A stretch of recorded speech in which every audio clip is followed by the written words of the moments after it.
Good afternoon. It's Monday the 13th of April 2020, just after 1 o'clock. Welcome to UK Column News. I'm your host, Mike Robinson. Joining me today in the studio, well, not in the studio actually, on video link is Brian Gerrish, also David Scott, and we're also delighted to be joined by Piers Robinson. We'll be talking to Piers in a few minutes about the mainstream media attack on him and other academics who've been trying to ask questions about coronavirus. So let's get started as usual with some statistics. The number of global cases is now up to 1.865 million. We've got 115,132 people have passed away so far, 433,909 recoveries globally, and that leaves us with 1.3 million active cases, of which 1.26 are considered mild, and 50,790 considered serious or critical. And I just wanted to quickly run through some of the scientific papers, the latest scientific papers on this that are asking questions. First of all, we've got Stanford Professor of Medicine, John Ioannidis, who's saying in this study that the risk of death from COVID-19 for people under 65 years, even in the hotspots, as he describes them, is equivalent to the risk of a car accident, which results in death for daily commuters driving between 9 and 400 miles. So you can make of that what you wish. Then a German virologist, Henrik Streeck here, coming to it's an interim result that COVID mortality is something around 0.37%. That's the lethality of it, and the mortality based on a total population of 0.06%. We have a Danish study with 1,500 blood donors finding that the lethality of COVID-19 is only 1.6 per thousand. So that's more than 20 times lower than what is assumed by the World Health Organization. And they're also making the point here that Denmark is about to reopen the schools. We have mass antibody testing in this rural Colorado county sheds light on COVID-19's prevalence and lethality. And this is saying that the lethality of COVID-19 has been overestimated by a factor of 5 to a factor of 20, somewhere in that range. And it's likely to be in the range, in fact, between a normal and pandemic influenza. And then we have this one, a study conducted by the Medical University of Vienna, and they're saying that the age and risk profile of COVID-19 deaths is similar to normal mortality. We were covering this last week. In fact, even the BBC has acknowledged that. And then finally on this one, this is a study in the Journal of Medicine Virology, and they're saying that the internationally used coronavirus tests are unreliable, and they're saying that there's a potentially high risk of false negative results. And we started to get a hint of this last week from some of the mainstream media coverage, where they were saying that basically people that were being tested were sometimes testing positive, sometimes testing negative. There seems to be some scientific basis for why that might be. I believe it was Saturday, the Times published this article, another attack on Piers Robinson and the group of academics that's been doing such great work on Syria, on the OPCW reports, and so on. And the Times saying here, British academics sharing coronavirus conspiracy theories online. Let me welcome Piers Robinson to the programme. Piers, welcome. Just give us your thoughts on what you make of this article. Well, it's something which, in a sense, doesn't surprise me. It's a hit piece, and there's also a leader in the Times as well. As usual, drawing upon some tweets, some responses to questions in an interview, and then sort of exaggerating that in order to make a series of sort of dramatic claims. In reality, what myself and others, and I think many others have been doing, is talking openly and discussing the issues surrounding the corona. And as is the case with anybody who starts to question what's going on, and we've seen this in the case with Syria, is that you very rapidly get accused of conspiracy theorizing, or you get accused of dangerous talk, especially in this case, might cost lives and so on. And really, it's primarily all about, as far as I can see, smearing people and trying to limit dissent and limit debate within society. It's very dangerous in that respect. And of course, just to finish quickly, the journalist who wrote the piece, Dominic Kennedy, is the same person who headed the investigations which were used to write the Times attack pieces published the day France, UK, and US were bombing Syria following Duma. And a similar leader was published then. So it's the same pattern that we see from 2 years ago.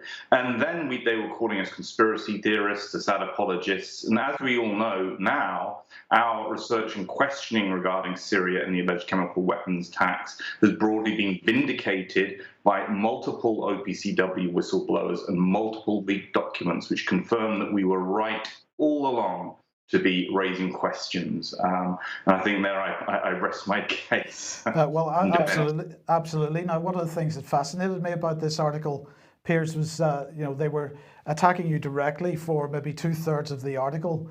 And then we saw at the end this particular section, strange but untrue, and where they go through a whole host of things that they've discovered on the internet with respect to coronavirus, masks for the new 5G mobile phone technology, prepper soup, an orgy involving 500 Belgians left 380 infected. And really, it came across to me as a pretty sad attempt to attach this type of thing, this type of commentary on social media to what you were doing, when in fact you weren't going near these types of subjects at all.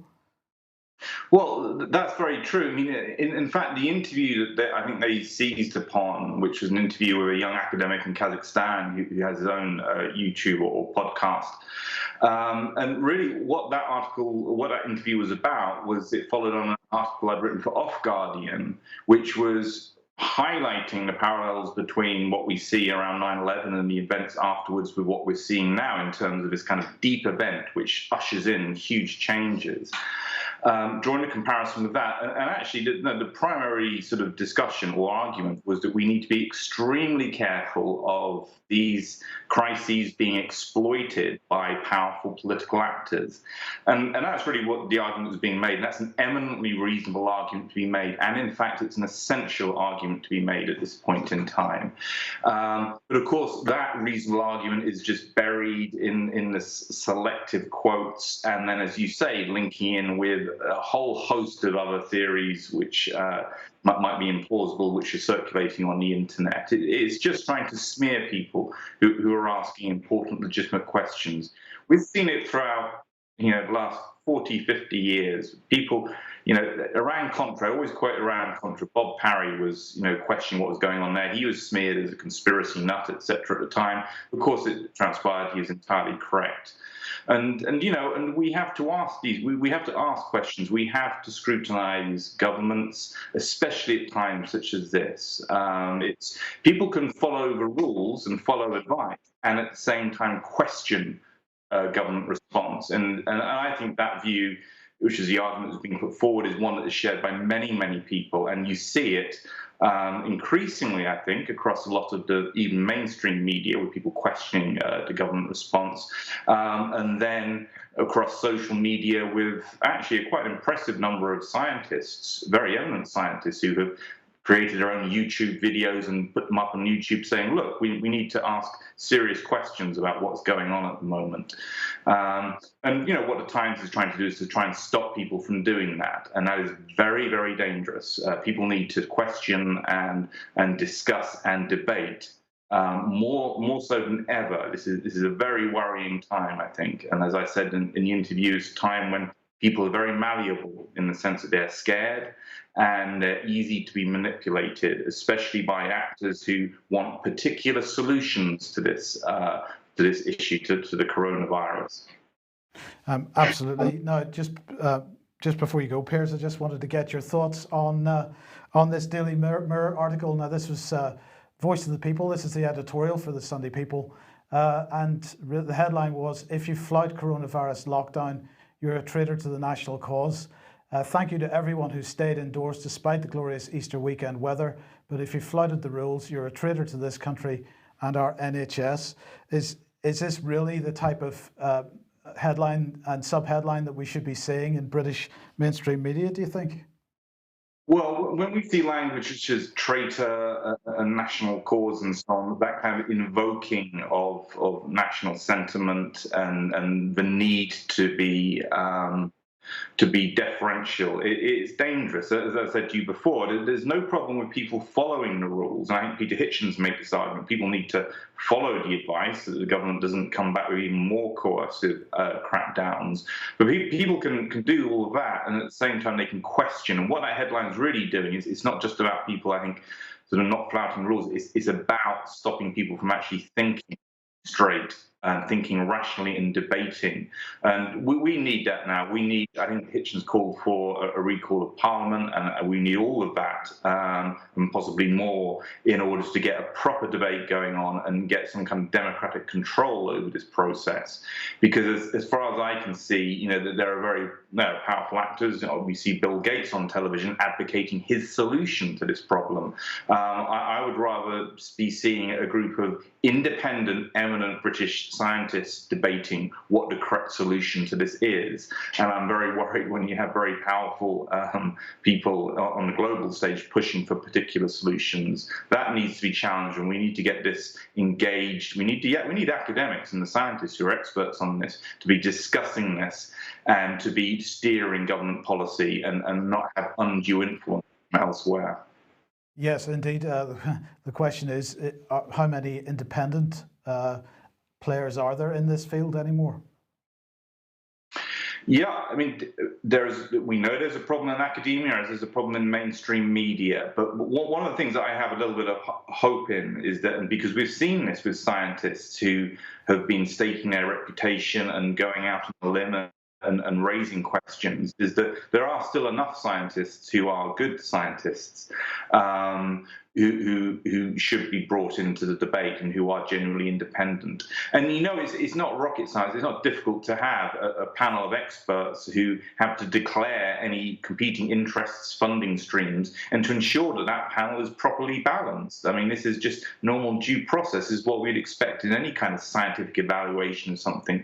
We'd want to make sure that any conflicts of interest are avoided. And I think there was a Mail on Sunday investigation which raised questions, didn't I think, and an NHS consultant said that there was a clique of scientists who seemed to be steering government policy. I think that was what was alleged in the Mail on Sunday article investigation. And if that's going on, that's very, very dangerous. And I think there are other scientists who we should be bringing into this analysis, so that we have a proper, open, conflict interest-free evaluation of what needs to be done and what the correct approach is. It's not difficult to work that out. It can be done. But as you say, we live in a world where money and power have a lot of influence, and that applies to universities, as it applies to the mainstream media, as it applies, unfortunately, to government. And I rest on Jimmy Carter there a few years back, saying that America is clearly an oligarchy at this point in time. It's not a wild, out there theory amongst wacky political scientists that power, that money buys power and influence. So we know that, and we know how to guard against it. And that's one of the things we need to do, I think, in terms of reclaiming democracy, both on this issue, but also on a whole range of other issues across most Western democracies, I think. Piers, thank you very much for that, and thanks for joining us today. We'll stay in touch. Thank you, Brian. Let's come on to this one. We have the Mail here. Thank you for saving my life. Boris Johnson stops in Downing Street to deliver tribute to the beating heart of this country's NHS before heading with pregnant fiancée Carrie to Chequers by car. So what can we say about this? Well, first of all, the article contains some wonderful graphics showing the situation, including something that looks extremely exponential there with the cumulative deaths. This is a slight misrepresentation of the situation, I think. And we do have a photograph of Carrie in the car with him, so clearly not concerned about any potential problems there. But this, in the sidebar, ministers order NHS mobile phone app tracker to allow coronavirus lockdown to be lifted. Brian, this is, well, they seem to be, if we think back to Matt Hancock's statements a week or so ago, where he was basically saying, look, it's people's behaviour which is going to bring us to a decision about whether we lift this lockdown or not. It seems that the government is almost making a threat here. You've got to accept a mobile phone app tracker before the lockdown is going to be lifted. Yeah, Mike, we're into really, really dangerous stuff here. I mean, what I found interesting is that you read that article, you're initially reading the statistics, and then they've got this sideline, this embedded article with the order for a mobile phone app. So people's minds are being taken, as Piers has really said, through the fear factor straight initially, and then you find the next step that what they really want is to get the NHS to develop an app. This seems to me very similar to the Chinese app that's been quite widely reported. And if we take that app, then there is hope that the lockdown may be lifted by the end of May. So I think this is very, very dirty, devious stuff by the Mail. And what are we learning out of it? That actually they're not going to lift the lockdown. There's another step. They want us to have this app. And there's even a comment from former Lord Jonathan Evans, former head of MI5. And he's saying, oh, well, I think the government's got to show that they're going to do this in a proper and accountable way. Otherwise, the public's not going to accept it. So we've got the NHS developing a system that brings in comment from former head of MI5. And unless we go along with it, they're not going to lift lockdown. This is immensely dangerous. Yes, indeed. Well, look, the other aspect of that particular article was the fact that Boris was out of hospital, apparently feeling relatively recovered. He's made a video which has gone out on his Twitter feed and the Number 10 Twitter feed. Well, some people have been questioning over the last couple of weeks whether Boris was actually ill or whether this was a publicity stunt. And those who did question it on Twitter, mostly from the left wing of politics, have been absolutely vilified on Twitter for making such a suggestion. So it was perhaps a little surprising this morning that Chris Lockwood, who's the European editor for The Economist, has had to retract a tweet. Chris Lockwood saying, I've deleted a tweet that cast doubt on whether Boris Johnson had been seriously ill as reported. I withdraw my comment and apologise for the offence that it's caused. And Alison Pearson here saying, good grief, any offence it has caused. Senior Economist editor lent weight to conspiracy theory that PM wasn't really ill. David, I can bring you onto the programme at this point. The thing that fascinates me is that we've had this Mirror headline here saying, basically, if you're asking questions or you're not obeying the lockdown, you're a traitor to the UK. But it's only 3-4 months ago that the same Voice of the People, the same Sunday People editorial, was pushing this headline. Boris Johnson peddling lies is the only guarantee PM can offer. A man of low morals, a political huckster with personal grandeur as his driving ambition.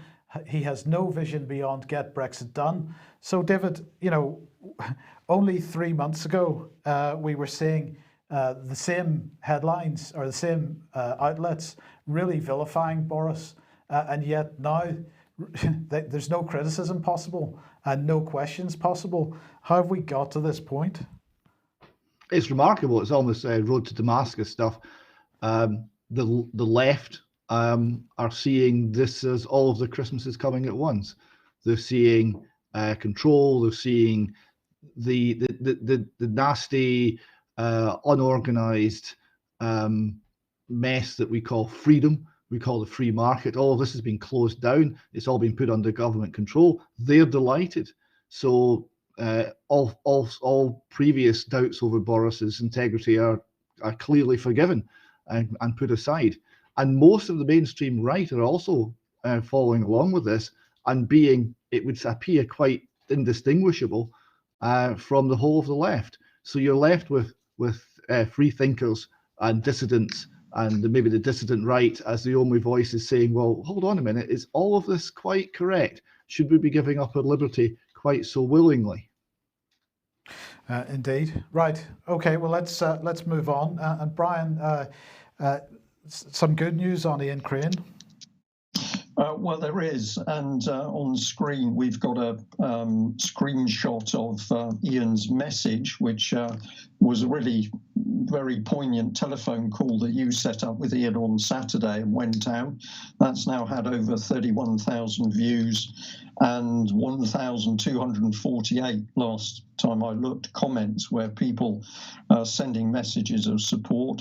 But Ian is seriously ill in hospital with a particularly aggressive form of cancer. He's been under a number of operations, but the last operation he has come out of okay, although I understand he's in quite a lot of pain. And he's still restricted in that he can't get visitors in the hospital. So Ian Crane's still in a very dangerous position, but he says that the treatment that he's been getting inside the hospital really excellent. And he's put out his own tweet today, so he's obviously at least thinking right. So he said, pleased to announce that I am still breathing unaided, but a long way from being out of the woods, still totally reliant on the skills of my surgical and nursing teams, along with all the love and healing being sent via many, many means. Thank you. And I'll just add to that is that one of the things that Ian has asked for is if people will stop calling him on his private number. That is the only number he has to maintain contact with very close family and friends. And he passed a message to me about an hour ago saying that he understands why people are calling him, but please will they stop calling him on that personal number. That is why we're putting out these updates so that people know what's happening to him. And encourage everybody who hasn't listened to that message, which you'll find on YouTube, to listen to it, because aside from his own condition, Ian is talking about the hospital. He's saying it's not overly busy. He's saying he's getting very good treatment, but a rather different story from the one we're hearing about the state of hospitals from the government. Absolutely. We'll be coming on to that a little later. Now, let's move on to the issue of Bill Gates. And somebody pushed this to us a day or so ago, and thanks very much for this. The headline is Gates Foundation awards $20 million to BBC World Service Trust. Now, this was published in March 2011, and it's saying a 5-year, $20 million grant awarded to BBC World Service Trust by the Bill and Melinda Gates Foundation in December blurs the lines between funding for traditional media and public education. And that's a very good point. Now, of course, we then went to look at the Bill and Melinda Gates Foundation website to have a look to see whether the BBC had received any money from them since 2011. And so a search for BBC on the website finds that in 2019, BBC Media Action, which is this little side charity that the BBC has, which goes into countries outside the UK and attempts to educate people in how to do proper journalism, and also brings EastEnders style soap opera with a political message into foreign countries. So that what have they had there? About $9 million last year from the Bill and Melinda Gates Foundation. And as we scroll down to 2016 and 2015, we find, every year large amounts of money going to the BBC Media Action from the Bill and Melinda Gates Foundation. But what was fascinating to me is that there's no mention on this list from the Bill and Melinda Gates Foundation website in 2011 of that grant to the BBC World Service Trust. So the question then has to be asked, Brian, I wonder how much more money has been going into the BBC in various departments, which also isn't listed on the Bill and Melinda Gates Foundation, and why would they be embarrassed about that money?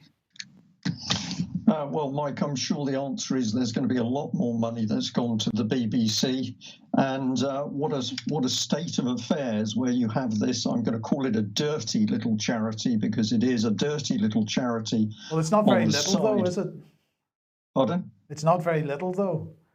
It's not, no, you're correct. It's not very little, but it hangs off the coattails of the BBC. It enjoys pension pot. We've shown some of this, and it's taking money from these immensely wealthy people who've got their own agendas to pursue.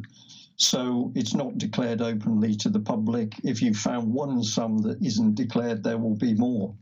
Yes. Why do they want to hide it? Because essentially it's a bung in order to buy media capacity.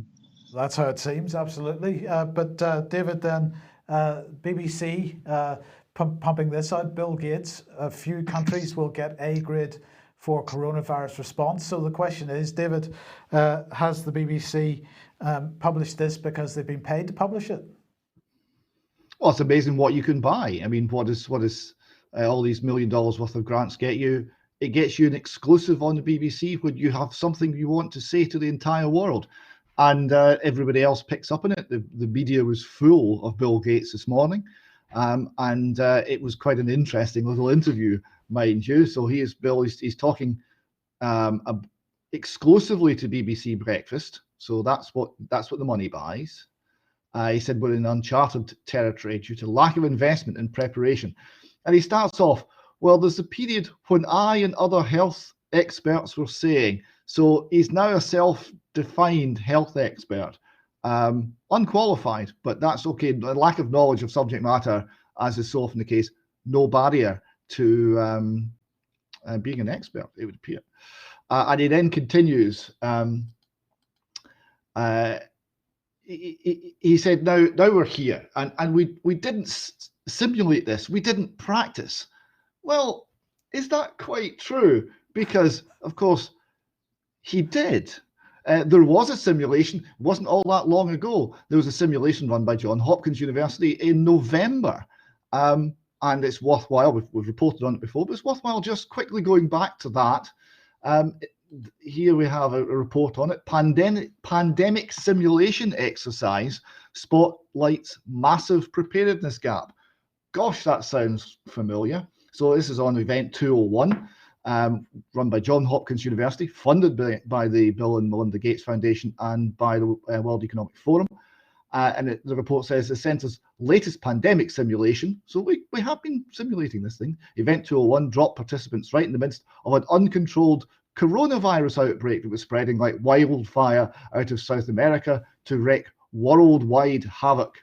As fictional newscasters from GNN, you got to love it, GNN narrated the immune-resistant virus, nicknamed CAPS, was crippling trade and travel and sending the global economy into freefall. Social media was rampant with rumors and misinformation. Governments were collapsing and citizens were revolting. Gosh, that sounds familiar. Almost prophetic. What a team there at Johns Hopkins University. So it was. David, I was just going to say, I'm sure I'll be accused of being a conspiracy theorist for even suggesting this, but if you think of a number of the really major events that have happened over the last 20 years, which have caused shifts in political policy and geopolitical policy, most of them seem to have had some kind of simulation linked to them in some way. It is remarkable. 9/11, 7/7. There's always simulations. Remember vividly the gentleman who was running the simulations on 7/7 at the very same railway stations where all the bombs went off. That was a stunning report. He was clearly stunned himself when he made it, and of course that's never been explained or examined by the mainstream media or the government or anyone else who we might have thought would be wanting to look into this. So anyway, Bill Gates continues because we're going to use this platform to outline the route to safety, how we're going to save ourselves, or he's going to save us. So he continues, so that we could quickly have all the diagnostics, drugs, and vaccines. So that's what we need: diagnostics, drugs, and vaccines. That's the solution. And of course, Bill and Melinda Gates Foundation is most closely associated with vaccines. We see here what the World Health Organization celebrating. India records 1 year without polio cases. This is from January 2012. A press release that was put out also by the Bill and Melinda Gates Foundation, because they funded much of this. And the World Health Organization says India was once recognized as the world's epicenter of polio. If all pending lab investigations return negative in the coming weeks, India will officially be deemed to have stopped indigenous transmission of wild polio. The specifics are quite interesting there. So this is the narrative that vaccines will save us. That the solution comes from a hypodermic needle, and Bill and Melinda Gates Foundation is going to be leading the way. And Brian, the Bill and Melinda Gates Foundation leading the way with medicine, with research, with computer models, with the media, but also with government, it seems. Well, absolutely. The man is an expert. Why is he an expert? Because apparently the UK government has made Bill Gates an expert.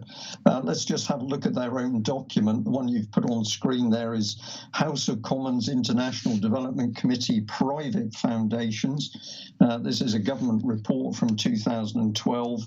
On the right-hand side of your screen, I've put some of the names of the politicians involved. So if you freeze the screen, you can read those. But there's a big clump of UK government members of parliament who are involved in this committee. So clearly people know what's going on. But if we go through to the next slide, I'll try and follow you through on this one. We've got the contents. And we've got private foundations, innovation and risk-taking. They're saying that basically often private foundations are better than other organisations in taking risks, so they should be used. But if you give the key a press, Mike, we should bring up the key section here. And oh dear, what do we find? We find actually that they've got a relationship with the Gates Foundation. So the Department for International Development is working in partnership with the Gates Foundation, and the British government telling us that themselves. And if we follow it through, there's a quote in this particular document from the then Minister for International Development. Now, I did a bit of research. I think that was Andrew Mitchell MP. And he starts to talk about advocates, which I'll explain, but this is what's said. Advocates have done more for development awareness than any DFID budget could ever have done. High-profile advocates are good at communicating development ideas. They attract new audiences and draw on contacts in a way that neither foundations nor official donors can. At a time when national and global aid budgets are being squeezed by the financial climate, advocates have an especially important role in underlining good news stories about aid that can help counteract the negative view of aid sometimes put out in the media. Now, he's talking about advocates being organisations like the Gates Foundation, but of course we also know that advocates include pop stars.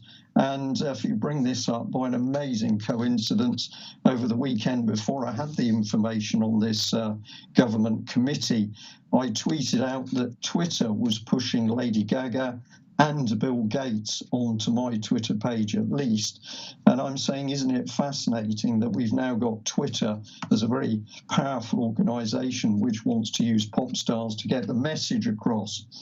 But let's go on to the next bit of the document and see what we've got here, because we now start to see details of the government working with Gates. And what do we find? If you press the magic button, we should be able to highlight part of this. So it's saying that high-profile advocates tend to communicate development ideas well to the public. A recent example of this was the role played by, quote, Bill Gates in the June 2011 replenishment of the Global Alliance for Vaccines and Immunization, Gavi initiative. So here we see factually that the British government absolutely in bed with Bill Gates. And what are they working on? The vaccine policy, which by an amazing coincidence is just what they want to happen off the back of COVID-19. And we'll move on through the slides, but I just wanted to mention here that in the bottom of your slide on screen is talking about another advocate being the Wood Family Trust. I didn't know who that was, but I'll show some details on that in a minute. This is getting into more billionaires. But let's remind people that we're interested in Gavi because Gavi is working very closely with Imperial College. Press the button again and we should come on to the extra detail just to remind people. So we go to Imperial College. They are effectively being paid by Gavi, which is being backed by Gates. So Imperial College, that put out all of the initial scare stories about 500,000 people dying, is actually working in the background with Bill Gates, who of course wants to make money from the vaccines. So you don't have to make this up. There's no conspiracy theory. What we've got here is the British government actually in bed with billionaires who want to make more money from vaccinating us on the back of a scare created from a winter flu virus. And David, I found it interesting that when I did the research on the Wood Family Trust, we came into another billionaire, but based up in Scotland. So who are these people? This particular man who set the trust up, he's working with DFID. His personal wealth is 2.15 billion. Yeah. Yeah, 2.15 billion, vast amounts of money. He gets a voice, but ordinary scientists who are challenging what's going on, like Piers, don't get a voice. And just finish this section very quickly. If we go back to the government document, what we find in the document is they're saying, well, actually, Gates is not compliant with being transparent under some international guidelines. So give the button a click and we'll bring in the second part of that, which people can read in their own time.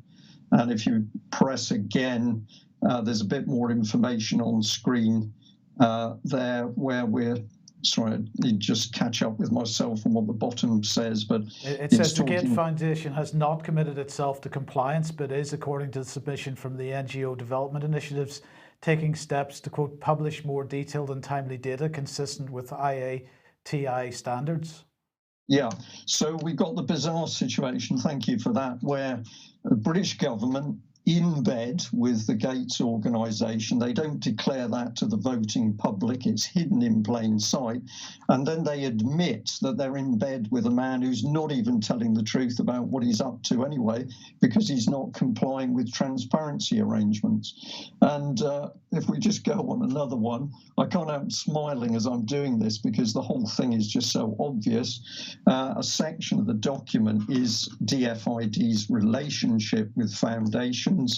And it specifically says that the department says its most significant engagement is with the Gates Foundation. So let's not pretend here. There are other foundations working with DFID, but they say that Gates is the most important one. And if we go through to the next slide, this is what do we call it, a template, a grid from the document showing what Bill Gates is involved with. And of course, it's all to do with vaccines and health. And if you just highlight that, you can see everything he's involved with. It's health and vaccines. And what the document also says is, whilst we give a priority to Bill Gates, smaller organisations are not getting the same attention. And the last press of the button brings up a key bit of information where the Gates Foundation speaks of having an identified contact in the Department for International Development. So they're in bed. They're working with special people through the department. This is where the policy is coming. This is nothing to do with democracy. This is Bill Gates driving his money-making agenda through the very mechanism of Parliament. Very dangerous stuff. Yes, and in the meantime, David, Robert F. Kennedy Jr. is speaking out. Well, yes. So the general BBC line, bought and paid for line, is that listen to Bill Gates. He'll tell us how to solve all this. Bill Gates is a savior. But there are people who are saying other things, people who are raising concerns. Robert F. Kennedy Jr. is one of the most outspoken and bravest of these. He is reported in Zero Hedge, and it's a long report, but it talks about multiple cases of problems with the Gates Foundation funded work. They talk about an experimental malaria vaccine killing 151 African infants and causing serious effects, including paralysis, seizure, febrile convulsions in 1,000 of the 6,000 children in the test. And it goes on to describe chemically sterilizing millions of unwilling Kenyan women with a tetanus vaccine campaign. Independent labs found sterility formula in every vaccine tested. So there are at least many serious questions. Robert F. Kennedy is it was looking specifically at one in India, and this falls on from the pronouncement that polio has been eliminated in India. Well, he's talking about this very case. He says here, Indian doctors blame the Gates campaign for a devastating non-polio acute flaccid paralysis epidemic that paralyzed 490,000 children beyond expected rates between 2000 and 2017. In 2017, the Indian government dialed back the Gates vaccine regimen and asked Gates and his vaccine policies to leave India. The NPAFP rates dropped precipitously. Beg your pardons. Precipitously. Yes. I will practice that word for later. He's also talking about the CDC and the organisations that back the vaccination campaigns and the financial interests that control them. He says here, the CDC is a large financial interest in pushing untested vaccines on the public, and the World Health Organization is even more under the control of Big Pharma. The organization is corrupt beyond the meaning of the word. The World Health Organization is a sock puppet for the pharmaceutical industry. And remember, it's the World Health Organization in large part that's driving the policy as to how we're tackling coronavirus in the UK. Absolutely. Now, I wanted to highlight this article from the New York Post. Washington's field hospital to be dismantled before ever treating a patient. This is not Washington, D.C. This is Washington State on the West Coast. But they're closing their field hospital. They're moving it, they say, to somewhere more appropriate, somewhere that needs it more, but not no one treated in that hospital at all. And I just wanted to ask, and I'll ask you, David, what your thoughts are on this. But of course, we haven't really heard anything about the Nightingale Hospital in London. If you look at the Nightingale Hospital's Twitter feed, they still have this image on, and most importantly, they still have this image as the pinned tweet with all the beds empty. So they're not talking about the statistics of the number of people that are being treated there. And in fact, when they issued their press release last week, they specifically refused to comment on how many people were treated. They wouldn't give any indication. So my question, David, is just interested in your thoughts briefly. Do you think anything is going on at this location? I'd just also say, by the way, while it's in my mind, the hospital consultants that I've been speaking to haven't heard anything through the grapevine either. So I would have thought that if this facility was being used actively, that we would have heard something through the NHS networks. Well, I would say if that facility was being used, we would have seen it all over the news. Right? The media campaign is to cause fear in the public. If we had rows and rows and rows of sick people on ventilators, do you think for a moment it wouldn't be all over the BBC and the Guardian and the Times and everything else? We would have these images forced onto us every hour on the hour. I'm absolutely convinced the silence means that these facilities are in fact empty. Absolutely. Now let's just briefly mention this. David, what is the latest situation with the Federal Reserve? Federal Reserve would now passed the 6 trillion mark in the Fed's balance sheet. So it's continuing to quantitative ease at an unprecedented rate, even faster than 2009 in the peak of the financial crisis. And of course, with no idea where they might stop, we're just going to watch it going up like a skyrocket for the time being. Absolutely. We'll just briefly mention this, that the government, Brian was talking about the Department for International Development earlier. They have now announced £200 million going to UK and international charities. They're saying that this brings the total amount of UK aid committed to the global fight against coronavirus to £744 million. That's internationally, of course. So 130 million of the new for the new UN appeal, including 65 million for the World Health Organization, 20 million for UNICEF, 20 million for the UN Refugee Agency, 15 million for the World Food Programme, 10 million for the UN Population Fund, 50 million for the International Red Cross and Red Crescent movement appeals, 20 million for international NGOs, including UK charities, to tackle the virus, apparently. And they're saying that the UK has already committed £250 million of aid to the Coalition for Epidemic Preparedness Innovations to rapidly develop a coronavirus vaccine. And this is the biggest donation by any country. So here's what Anne-Marie Trevelyan, who's the current, she's not the Defence Procurement Minister, I apologise, that's an older slide that's been updated, but I've failed to update that bit. She's currently the International Development Secretary, of course. She said coronavirus does not respect country borders, so our ability to protect the British public will only be effective if we strengthen the healthcare systems of vulnerable developing countries too. Because, Brian, Britain is world renowned for protecting its own healthcare system, so it must be best placed to deal with everybody else's. Well, Mike, I wry smile here because, of course, what she's doing is putting across the counter-terrorist organisation. Britain can only be safe if we go and invade countries overseas to stop the terrorist organisations overseas. Then UK will be safe.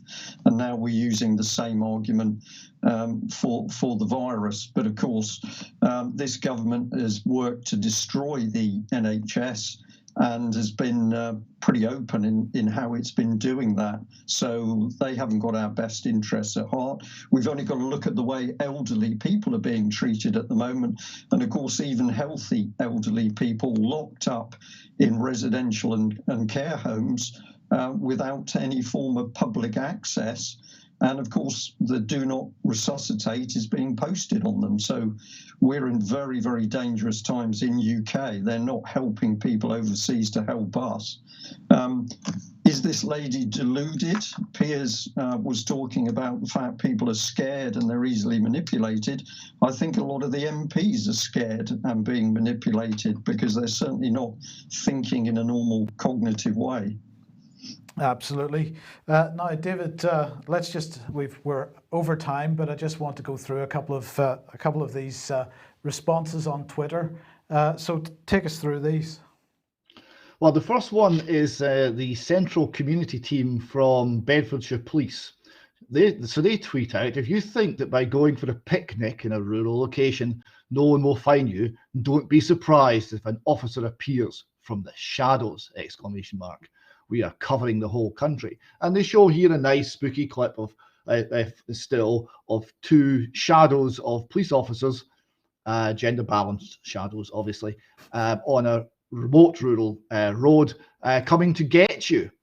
This didn't go down terribly well with the British public. One of the responses here, you're charged with having an isolated picnic hidden away from the community in a rural location. And Judge Dredd, who's of course judge, jury, and executioner, says, "How do you plead?" And in response to some of this, the police came back and said, "We are aware of some concerns in relation to this tweet. Please rest assured that it was well intentioned." So there we go. Well, we're going to frighten you. Please rest assured it was well intentioned. That's just Orwellian. We're only here to look after you little children, and even if it seems like the Orwellian police state has is ending your liberty, don't you worry your pretty head about it. Now, this next one is from the United States, and it's a bit of video you'll find online. A church in Greenville, Mississippi, was tried to have a drive-in method of holding services and was targeted due to the mayor issuing an order prohibiting such services. And there's a bit of video, and it's remarkable. The audio is quite poor, so I've had to transcribe it here. So a policeman comes up and says, on orders from the government, your rights are suspended. The pastor says, no, our rights don't come from the authority, it comes from the Bible. So the authority does not have the right over the Constitution. We're governed by constitutional law, the First and Second Amendment of the US Constitution that was given to us by our forefathers. Tate Reeves, that's the governor, can't take it away, nor can a police officer. And the policeman just repeats, they are suspended. So the pastor says, no, you can't. The policeman says, under military order. And the pastor repeats, no, you can't. So here we're making up military orders. I'm assuming it's made up. And your rights are suspended because of coronavirus. And don't be smart and quote the Constitution, it would seem. But the police aren't just out of control, Brian, on that side of the Atlantic. They're also out of control on this side of the Atlantic. They're completely out of control, and this is another video that's online. People can find it from the details on their screen at the moment. But the police simply breaking into somebody's house in order to check whether there's a bit of a party going on which could break supposed COVID legislation. So the police now can break into your house on no lawful authority whatsoever, damage the door in doing so, and this is on hearsay, and well, it's not law. So this is immensely dangerous. And I want to say that if you look for the early days of the police starting to behave inappropriately, you've got to go to the political charity Common Purpose, which was encouraging the police and other public servants to, quote, act outside their authority. And that's exactly what we've got the police now doing. And they don't even seem to realize that they are breaking the law by their own actions. Very dangerous stuff. Absolutely. And we've got to stress that if anybody finds that video and watches it, of course, there was no party going on in that house. In fact, there was nobody else in the house at all. The police only arrived because of a suspicion, and they broke his door down. Now, David, then let's move on to this. Tell us. Well, this is a little cartoon that's doing the rounds, and it shows that people are understanding what's going on. Right, so we see the people here watching the television, and it's just fear, and the wise powers that be say to themselves, watch how easily we can control them with fear-based propaganda. And then one little girl goes up and click, she turns the television off, right? And of course, after that, they've nothing to do. They don't know what to do. One says, now what? And the response is, I don't know. I didn't think there were any free thinkers left. Well, it transpires there are. So yes, that's one meme which I thought was very good. I also liked this one here with a Soviet theme. Report non-essential activity to your local political commissar. Oh yes, that's exactly what we're being told to do. And there was quite a few over the Easter weekend with a theological theme.